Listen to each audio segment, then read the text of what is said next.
আসসালামু আলাইকুম, সবাই কেমন আছেন? আমি আলহামদুলিল্লাহ ভালোই আছি। আজকে আমি আপনাদের সাথে শেয়ার করব যে আমি কোরবানির ঈদের গরুর মাংস কিভাবে রান্না করলাম। তো আমি একটি হাঁড়িতে অনেকগুলি মাংস নিলাম। মাংসগুলি আমি ধুয়ে কেটে তারপরে আমি একটি কড়াইতে নিলাম, পাতিলায় নিলাম আর কি। নেওয়ার পরে তারপর আমি প্রথমে সয়াবিন তেল দিয়ে দিলাম। তেল দেওয়ার পরে এরপর আমি পেঁয়াজ কুচি দিয়ে দিলাম। পেঁয়াজ কুচি দিছি, দেওয়ার পরে তারপর এখানে আদা রসুন পেস্ট করা, আদা রসুন পেঁয়াজও আছে পেস্ট করা, তো এটা আমি দিয়ে দিচ্ছি।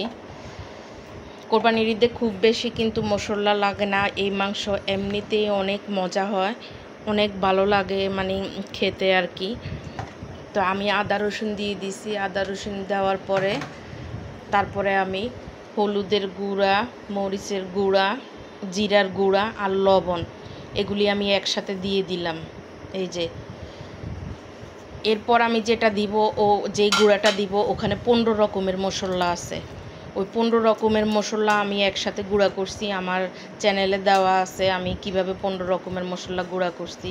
আর এর আগে একটু এলাচ আর দারচিনি দিয়ে দিছি, একটু আস্ত অল্প, বেশি দিনে। এই যে এই গুঁড়াটা, এখানে 15 রকমের মশলা আছে। তো এটা কিন্তু বেশি দেওয়া যাবে না, বেশি দিলে আবার তিতা লাগবে। তো এই জন্যে আমি পরিমাণ মতো দিলাম, যেইটুক লাগলো ওইটুকুই আমি দিলাম আর কি।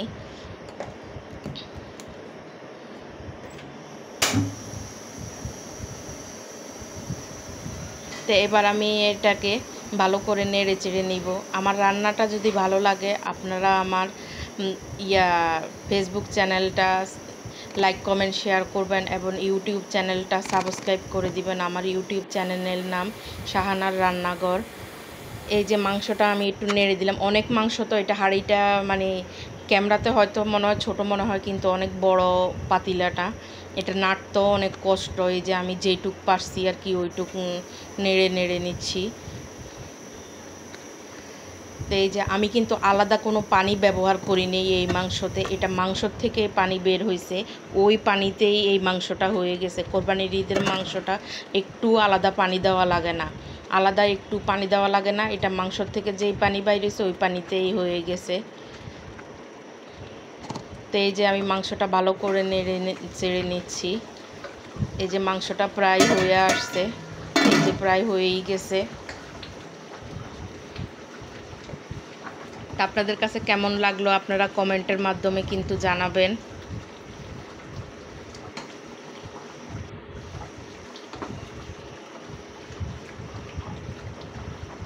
এই যে একটু নেড়ে নিচ্ছি আর কি আমি।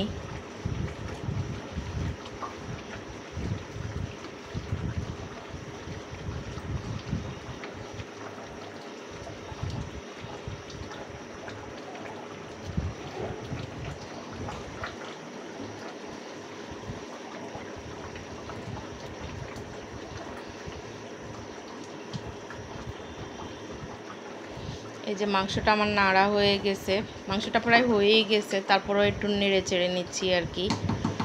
যে আমি চুলা একদম কমাই দিছিলাম, তো গরুর মাংস থেকে যেই পানিটা বাইরে হয়েছে ওই পানিতেই আমার রান্নাটা হয়ে গেছে। তো সবাই ভালো থাকবেন, সুস্থ থাকবেন, আর লাইক কমেন্ট করতে ভুলবেন না কিন্তু। আমার চ্যানেলটা একটু সাবস্ক্রাইব করে দিবেন। আজকের মতো আল্লাহ হাফেজ।